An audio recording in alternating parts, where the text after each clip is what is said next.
Xin chào cả nhà, hôm nay em xin phép được hướng dẫn cách sử dụng cái chiếc đồng hồ Seiko Fine Automatic GMT này, có cái mã số là SSK 005K1. Thì cái dòng này nó có chức năng đặc biệt nhất, đó chính là giờ quốc tế GMT. Và cách để sử dụng sản phẩm này thì sau đây em sẽ giới thiệu và hướng dẫn cho mọi người xem ha. Rồi, đầu tiên em sẽ nói sơ về cái chức năng GMT. Mình có thể xem được tất cả múi giờ trong 24 múi giờ của bản đồ thế giới. Thì trong đó vi tuyến 0 độ, đó là cái giờ gọi là Greenwich, nằm ở ngay London, gần sát London, thì sẽ được đặt mốc là 0 độ. Và đó sẽ là mốc chuẩn để cho mình tính giờ cho các nước khác. Thì trong đó Việt Nam mình đang nằm ở cái mốc +7. Thì nhà mình sẽ nhớ nha, là mốc Việt Nam mình là +7 thì chúng ta em sẽ tính giờ sao cho nó phù hợp nha. Rồi, đầu tiên là em cần xác định được cái giờ chính xác địa phương mình. Và giờ chính xác của địa phương mình, em đang ví dụ như bây giờ giờ địa phương của mình đang là 11 giờ 36 phút, thì em sẽ rút ra hai chốt, hai nấc, 1, 2. Em sẽ chỉnh kim xuống 11 giờ 36 nha. 11 giờ 35. Rồi, 36. Rồi, em sẽ đóng chốt lại. Rồi em xác định múi giờ Việt Nam của mình đang là so với giờ Greenwich là giờ quốc tế, cái múi giờ không giờ là 7+7, thì em sẽ chỉnh cái kim GMT này lùi lùi lại 7 giờ. Và hiện tại của mình đang là 11 giờ 36, thì mình sẽ trừ đi 7 giờ thì mình sẽ còn lại là 4 giờ 36. Rồi thì cái cách chỉnh cái kim GMT này thì mình sẽ cần rút ra một chốt nấc, xong bắt đầu mình xoay theo chiều kim đồng hồ. Đó, xoay theo chiều kim đồng hồ thì mỗi nấc của kim này sẽ tương đương với 1 giờ. Và mọi người nhìn đi, ở trong vòng cọc số là sẽ có hiển thị 24 giờ.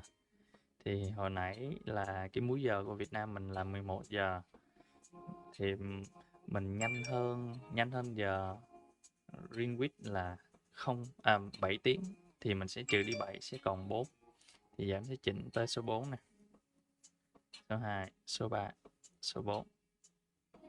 Rồi, như là 4 giờ. Thì đây sẽ là cái múi giờ chính xác của Greenwich là. Rồi em đóng chốt lại. Thì sau đó em sẽ chỉnh lịch thêm nữa. Rồi em sẽ rút chốt ra một nấc. Rồi, thay vì xoay theo chiều kim đồng hồ là sẽ chỉnh cái kim GMT, thì em sẽ xoay ngược lại. Em sẽ chỉnh lịch. Lịch sẽ chạy. Và hôm nay đang là ngày 12. Em chỉnh ngày 12.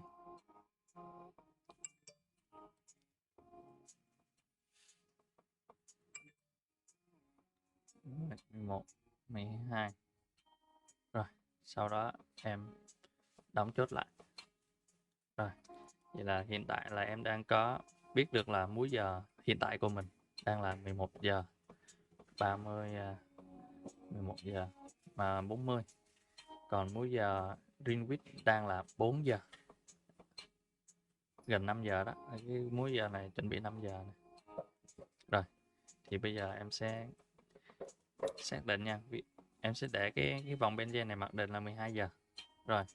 Rồi ví dụ như bây giờ em muốn xem giờ của Singapore, thì Singapore bây giờ sẽ so với giờ Greenwich là hơn 8 tiếng. Thì bắt đầu mọi người thấy nha, cái góc này là góc 024 giờ nha. Thì em sẽ chỉnh vòng benzen là số 8. Rồi số 8 thì chúng ta sẽ nhìn vào cái vòng, vào cái kim này, cái kim GMT, thì mình sẽ phát hiện ra Việt Sinh bây giờ là 12 giờ 40. Đó. Thì Sing hiện tại là đang chạy nhanh hơn mình 1 tiếng, là giờ của mình là 11 giờ 40, Sing 12 giờ 40 chính xác. Rồi bây giờ em thử xem một cái múi giờ khác nha. Ví dụ như em xem múi giờ ầm Mỹ đi. Ầm Mỹ là chậm hơn múi giờ của Greenwich 7 tiếng. Thì bây giờ em sẽ trừ đi 7 ha. Trừ đi 7 thì tương đương với là em sẽ lùi lại 7 nấc. Ví như hiện tại đang là 0 đúng không? Em trừ đi 7 nha. 1 2 3 4 5 6 7. Vậy là 17 nè. Rồi em nhìn qua. Em biết được bây giờ bên Mỹ đang là 22 giờ 40. Và khi em xem xong giờ Mỹ rồi, em lại quay lại về bình thường. Mình có thể xem bất kỳ múi giờ nước nào, mình chỉ cần biết được cái múi giờ đó chênh lệch với cái giờ Greenwich giờ ở London là bao nhiêu tiếng thì mình sẽ xoay cái dòng Benzen này. Vậy suy ra mình sẽ biết được ít nhất là ba múi giờ. Thứ nhất là giờ địa phương của mình xem bình thường. Thứ hai là giờ Greenwich. Và thứ ba là một múi giờ trên vòng Benzen chỉ định.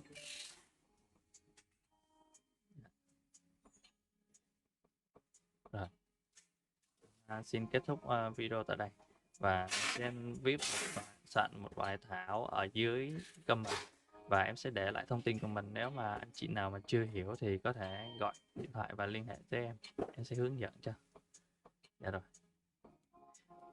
Và thêm vào đó là cái dòng sản phẩm này bên em review và bên em cũng bán luôn. Hiện tại thì bên hãng và các cửa hàng thì đang bán 13.500.000. Thì khi mà anh chị ghé qua bên shop thì có thể shop sẽ có một cái deal hấp dẫn chỉ bằng 1/2 giá, sẽ tối thiểu cho anh em tiết kiệm được ít nhất rơi vào tầm khoảng nửa giá, và sẽ đi kèm với bảo hành 7 năm, anh bóng miễn phí trọn đời cho mình. Dạ. Và đây là địa chỉ của cửa hàng. Hàng có 2 chi nhánh 1 ở 34 Phong Thân, chi nhánh 2 là 76 Nguyễn Văn Lạc. Website là hwatt.com.vn. Có gì em sẽ gửi cái link hướng dẫn và soạn thảo hướng dẫn và địa chỉ và website ở dưới comment. Cả nhà có gì xem thêm giúp em nha. Em cảm ơn.